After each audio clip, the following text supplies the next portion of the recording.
AFC North rushing offenses could be the biggest problem for the Pittsburgh Steelers if they don't address it well here in the 2023 season with their defense. I talk about that and more here on the Locked On Steelers podcast. I'm your host, Chris Carter. Let's get into it. You are Locked On Steelers, your daily Pittsburgh Steelers podcast, part of the Locked On Podcast Network, your team every day.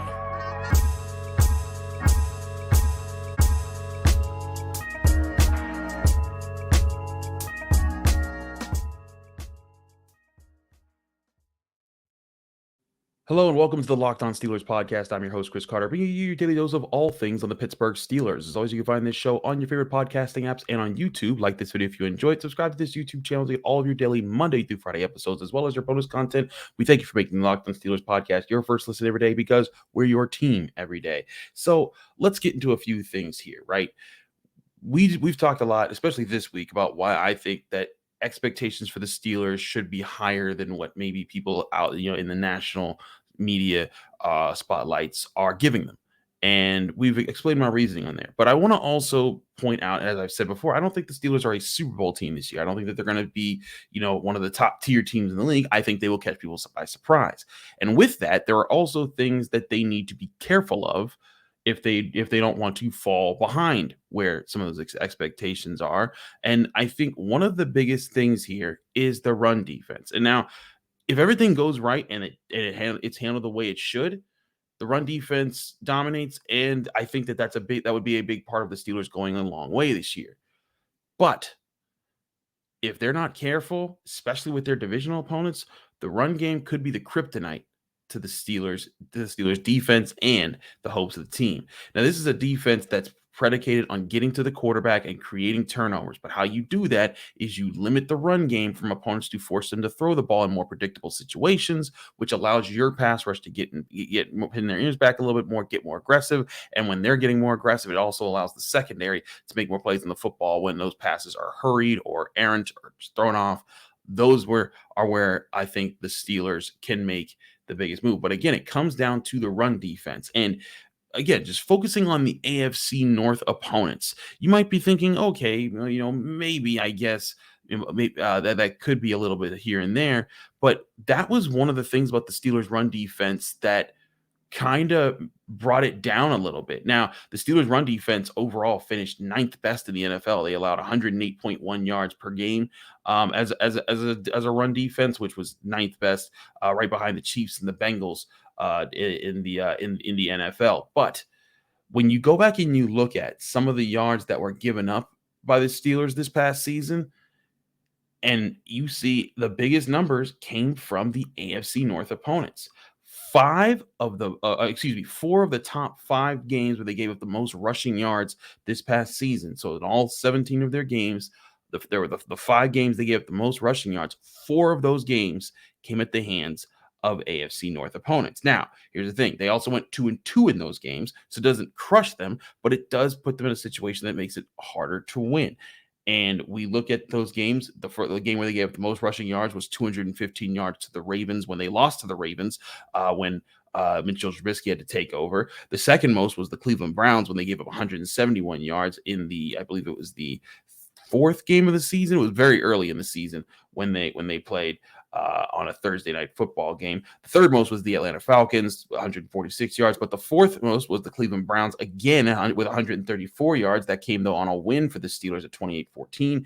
And the 5th most, which it was the Cincinnati Bengals back in the season opening win, 23-20 over them. They allowed 133 yards on the ground that game. And so I want to take this show to kind of break down what those teams have going for them that the Steelers need to watch out for, because it's not just about that they gave it up last year, because also those were some of the better rushing offenses last year. Now, not the Bengals, of course. They weren't in that conversation because they were throwing the ball up. But the Ravens had the number 2 rushing offense in the NFL. The Browns had the number 6 rushing offense in the NFL. And if we're looking at the whole schedule, the Steelers open with the Niners. The Niners have the 7th best rushing offense in the NFL. And the Steelers play the Panthers. They have the 10th best. So you're getting my point here that if the Steelers aren't careful and they don't actually lock it down this year, this could be a problem that comes back to bite them if they're not able to put it down. So what I'm going to do throughout this show is I'm going to break down where I think the Steelers match up well or don't match up well with the strengths of different rushing units. And a lot of this comes down to offensive line and as well as who's running the ball. Because as we know, different teams run the ball very differently in the AFC North. But I think the biggest concern, if you're as far as how this could play out, is still the Cleveland Browns and Nick Chubb. Nick Chubb, I think, is one of he needs to be in the conversation with the best running back in the league every single year with the way that he runs the ball. He runs hard, he's fast, he cuts in the right way. He's a dangerous threat, and he can eat the Steelers up fast when they're not paying attention. And here's the thing: the Browns' offensive line also pretty good when you look at just the pedigree they have. As far as run blockers. And if you go and you look at Pro Football Focus, they ranked, now again, you know how I feel about Pro Football Focus if you've been watching this show for a while. I don't put all the stock into everything that they say, but just looking at an outsider here who ranked all the offensive line units as far as how they're projected to be starting in 2023, the Browns had the number 2 spot with Jedrick Wells at left tackle, Joel Bitonio at left guard, Ethan Pocic at center, Wyatt Teller at right guard, and Jack Conklin at right tackle. And then, of course, that's all in front of Nick Chubb. And now we'll have an offense with a more experienced Deshaun Watson. Now, again, this doesn't mean the Steelers can't stop these guys, but that is a really talented offensive line that Cam Hayward, Larry Ogunjobi, TJ Watt, Alex Highsmith, and maybe Keanu Benton or Braden Fajoko are going to have to deal with every single play during those games. And it's going to open up opportunities for Nick Chubb. Now, the question is going to be for the Steelers when they get a chance to go up against those spots. Will the linebackers be better this year? Because we know that Devin Bush wasn't the best at stuffing the run for the Steelers. When after his injury, he kind of wasn't that guy who was sticking his nose in there enough. But Landon Roberts and Cole Holcomb, that is very much what they do. They clear the traffic. They find a way to bring the ball carrier down. They try to play their defense and hold down that responsibility because it's very important to what the Steelers need to do. And I think, again, when you look at the Browns here, there's an offensive line here that I think that we've seen move the Steelers around if they catch them off guard, be able to just kind of power their way through situations. We've also seen the Steelers push back, and that is going to be one of the premier matchups, I think, this year that doesn't get talked about enough when we look at the Steelers schedule. And it's going to be how physical both sides want to be. The Steelers talked about being bullies this year. That would be a prime chance to prove that you're some bullies if you're able to go in and beat up a Browns offensive line that has a whole lot of pedigree. I want to get into the Ravens and the Bengals here as well, and then also relate it back to what the Steelers need to do well to get better in the run defense here in just a minute here on the Locked On Steelers podcast. So don't go anywhere. We'll be right back. But first, before we do anything else, I want to talk to you guys about our great sponsors at FanDuel Sportsbook. FanDuel Sportsbook, of course, is the #1 sportsbook in America, and you can take your first swing at betting on Major League Baseball on FanDuel. And when you do, you get 10 times your first bet amount in bonus bets. That goes up to $200. That's right. Just bet $20 and you can land $200 in bonus bets. And that's if you win or lose. They're just giving you the money here at FanDuel if you haven't used FanDuel Sportsbook just yet. Again, it's $200 that you can spend betting everything from the money line to the over-under to who you think is going to win or a first home run in a game. That's all in an app that's safe, secure, and super easy to use. Plus, when you win, you get paid instantly. There's no better place to get on MLB than FanDuel, America's #1 sportsbook. So sign up today and visit FanDuel.com/lockedon to get up to $200 back in bonus bets. That's FanDuel.com/lockedon. Must be 21 and older and present in select states. First on online real money wager only. $10 first deposit required. Bonus issued as non-withdrawable bonus benefits with that expire 14 days after receipt. Restriction of supply. See terms at sportsbook.fanduel.com.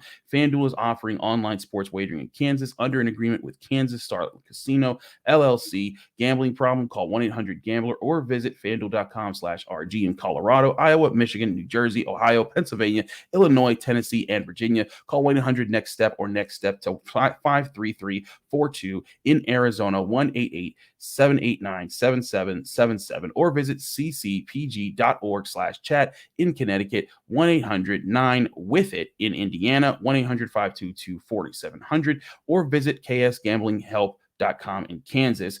1-877-770-STOP in Louisiana. Visit mdgamblinghelp.org in Maryland. Visit 1800gambler.net in West Virginia, or call 1-800-522-4700 in Wyoming. Hope is here. Visit gamblinghelplinema.org or call 800-327-5050 for 24/7 support in Massachusetts, or call 1-877-8-HOPE-NY or text HOPE-NY in New York.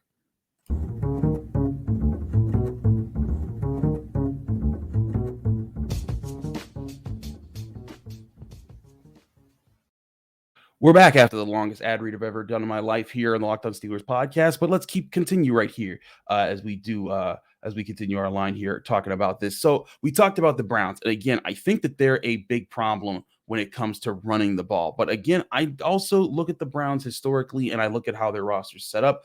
This is very much going to be a very similar team to what the Steelers beat up last year in week 17 when they faced Deshaun Watson and Nick Chubb and that crew when they came to Acrisure Stadium, But I think the Steelers, again, if they stuff the run, they force these teams to be one-dimensional. That is a tenet to all things Pittsburgh Steelers throughout their history. You stuff the run, then you get after the quarterback. It's something that Keith Butler preached. It's something that Dick LeBeau preached. It's something that the Steelers have always preached going back to the 70s, and it's why it's so crucial to do that. And you see when the Steelers haven't done that, it makes it harder to win. And granted, the two game, and if you look at the two games that they did win against AFC North opponents where they did give up over 130 yards rushing, okay, those were good moments. But the two games they lost were games where they gave up 215 and 171 yards on the ground. That allowed for the Browns, that allowed Jacoby Brissett, because that's who the starter was that game, to kind of just play a balanced game of offense, not have any pressure on him. And the Steelers couldn't get after him that day because all he had to do was throw quick passes because the Steelers couldn't stop the run and they couldn't force the Browns to get desperate. The Ravens in that game, remember, there was no Lamar Jackson, and they were able to run the ball effectively. In fact, they had a really long touchdown that kind of broke the Steelers a little bit. And if it wasn't for that touchdown, the Steelers might win that game and might make the playoffs in that situation. So let's focus on the Ravens for a sec here, because Lamar Jackson has signed his extension. He's with the Ravens long term, and J.K. Dobbins is a talented running back. It was there as well. Out of Ohio State. And I look at that team and I look at, how they ran the ball last year. The big question is going to be, how do they run the ball this year? Now, the Ravens have kind of emphasized, they have a new offensive coordinator, by the way. That's the whole point of why it could be a little bit different. But the Ravens have emphasized that, they're not going to change everything about who they are just because they have a different offensive coordinator. I do think that they need to do more to help Lamar Jackson be at his best level. But I still look at this as a situation where the Steelers, if you look at how the Ravens are constructed, they're a team that FanDuel ranks their offensive line as the fourth best in the NFL going into this season, at least how the starters are constructed. You got Ronnie Stanley at left tackle, Ben Cleveland at left guard, Tyler Linderbaum at center, Kevin Zeitler at right guard, and Morgan Moses at right tackle. That's a pretty strong offensive line. But here's what I say about this too. The Ravens, when they've cracked the Steelers' code, is when they've kind of stepped out of their line and the Steelers have kind of been caught trying to do something extra in a play, which is what Cam Hayward even talked about after the game when the Steelers gave up a long touchdown run in their loss to the Baltimore Ravens. And he said, I was trying to do too much. And that was where I think that the Steelers were able to learn more about themselves and be able to have better run defense throughout the rest of the season. And that's something that's going to have to happen this season. The Steelers, Cam Hayward credited Brian Flores for helping them kind of figure some things out this year. It's going to still have to carry on if the Steelers want to see success. But again, I look at this Ravens roster right now. They still have Gus Edwards and Justice Hill behind J.K. Dobbins, but we all know that offense runs through Lamar Jackson. But here's the thing: if you're the Steelers, if it runs through Lamar Jackson, that's kind of what you want, right?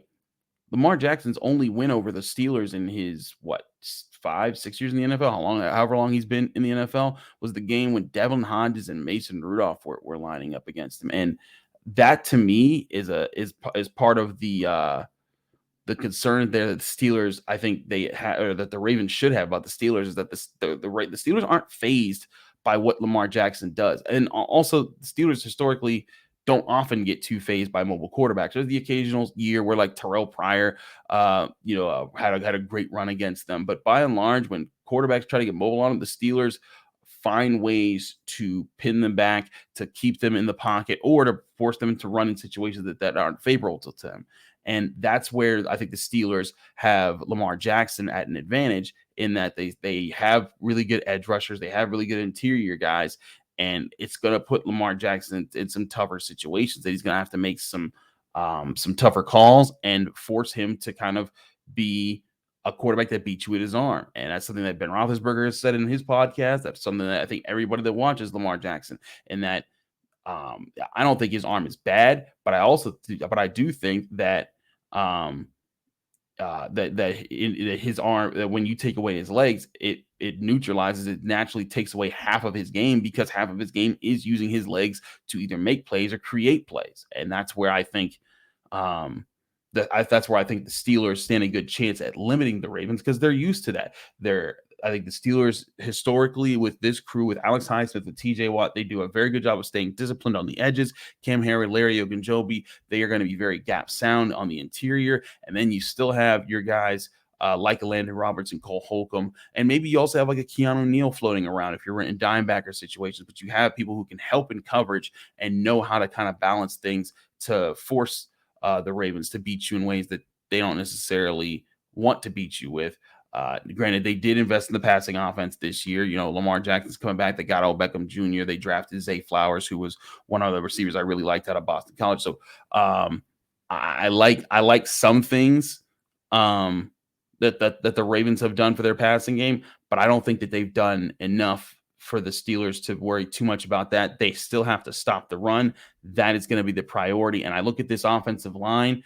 I honestly think the way that the Steelers are set up, Tyler Linderbaum, he was a guy that, if you remember, I was hyping him up on this show. I think he did a fine job his rookie season, but now you get a chance, if you're in there and you have Cam Hayward and you have Larry Ogunjobi and you're throwing in Keanu Benton or DeMarvin Leal, like the rotation of defensive linemen, tire these guys out.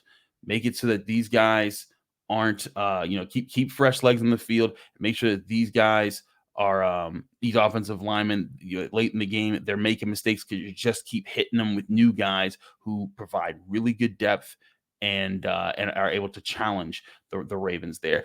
I think the Ravens, despite the talent that they have, again, I think they're the situation that the Steelers might be able to handle. The Browns, not as much. And part of that's just because they got really great talent there in the run game. But the Bengals, they are the division winners. And I still think that that's a huge part of what the key is to stopping the Bengals when they play them, is forcing Joe Burrow to be one-dimensional and not rely at all on the running games. We'll talk about what I think they need to do to get that done here in the Locked On Steelers podcast in just a minute. I'm your host, Chris Carter. Stick with us. We'll be right back.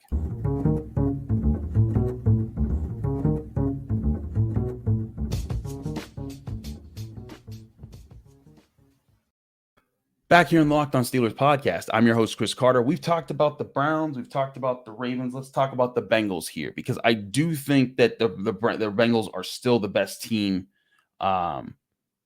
in the division, at least on paper, going into this season. I also don't doubt that the Steelers could beat them in both of their matchups, like they beat them once and came close to beating them in another. I think that, but I think one thing that the Bengals don't have going for them right now is that their run game, while it does have talent, Joe Mixon is still around, and they still have they still have the ability to run the ball.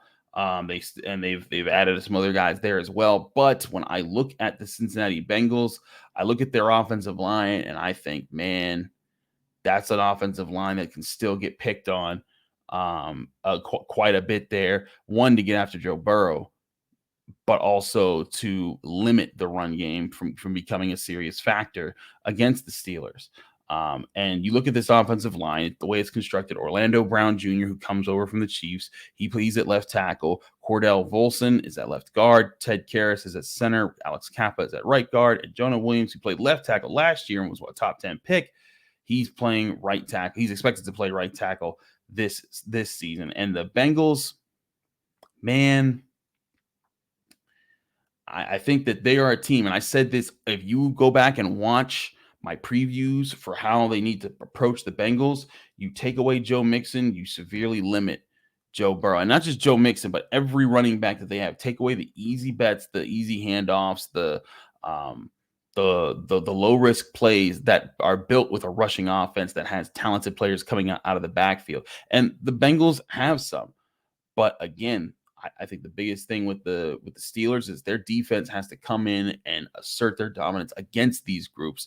And I think they really could, because some of these groups are going to have newer components to them. Some of them are going to have just weaknesses of not knowing each other as far as offensive linemen. I mean, heck, go back and look at the Steelers just last year and how it looked in the first half of the season versus the second half of the season. The Steelers are going to get some opportunities to play offensive lines that are still gelling, coming together, and being that. Now with the Bengals, you go back and you look last year, they were the team that when it came to running the ball, they weren't too concerned about it. They literally ranked 29th in rushing offense last year. But again, they're fine with it because they got JaMarr Chase, they've got T. Higgins, they've got Joe Burrow. They're happy slinging the ball all over the place. But I also think that part of that is that they can come with a balanced run attack, and that's still favoring more of the pass in their offense. But the balance is when they run the ball well, it forces defenses to be honest. It forces defense to either commit to stopping the run or commit to stopping the pass, and that makes it that much easier for the Bengals to get their offense going. And that was something that if I go back to that season opener game against the Bengals last year, where they did give up 133 yards in the ground, as I recall it, the Steelers' run defense was on point in the first half. It was the second half when it started to open things back up, and that was a big part of what almost cost the Steelers. And part of this, I think, is also going to depend upon team chemistry, upon being the bullies that Mike Tomlin's been talking about. But as Brian Baldinger's been saying on a lot of national platforms, I think he was on Good Morning Football just yesterday, and he was at Steelers mini camp just the other week. But one thing I think that teams are going to see is that this Steelers team is building to be the tough team that we've talked about. You remember after the draft, Keanu Benton let it slip out that Mike Tomlin said he wants bullies, he wants guys he wants goons. That was the word that he said. And I think bullies and goons, it's fine to do it in the game. When you're playing the style that you want to play, but you have to know how to contain it. I think that's what Mike Tomlin wants to get with this team, is knowing how far to take being the goons, how far to take being the bullies, and before you turn into guys that give yourselves multiple penalties in a game in ways that cost you. I think that's where the Steelers, when it comes to playing teams like the Ravens, like the Browns, like the Bengals, because when you play them twice a year, you set that tone. That tone carries over. The opponents remember it, but also you remember it, because then you remember, hey, we can punish these guys, we can bully these guys around, and we can take away what they like to do. And in the first half of that game against the Bengals, you remember the Steelers defense caused 5 turnovers. They were locking everything down. Mike Tomlin in the week leading up bought black Air Force Ones for the entire team to kind of say, hey, we're going in there to take stuff away. And they went in there and they took stuff away. But then as soon as the run game came back, so did Joe Burrow. And I think that is a big factor, as why you can't overlook that factor for just because the Bengals have a pass-happy offense. That's also very successful. So I say all that to say, the matchups here, if I was to tier them, I think that the Browns are the biggest problem. I think the Ravens still are a bigger problem because their offensive line is ranked really, really high this year. The Bengals offensive line, by the way, ranked 17th in the middle part of the league.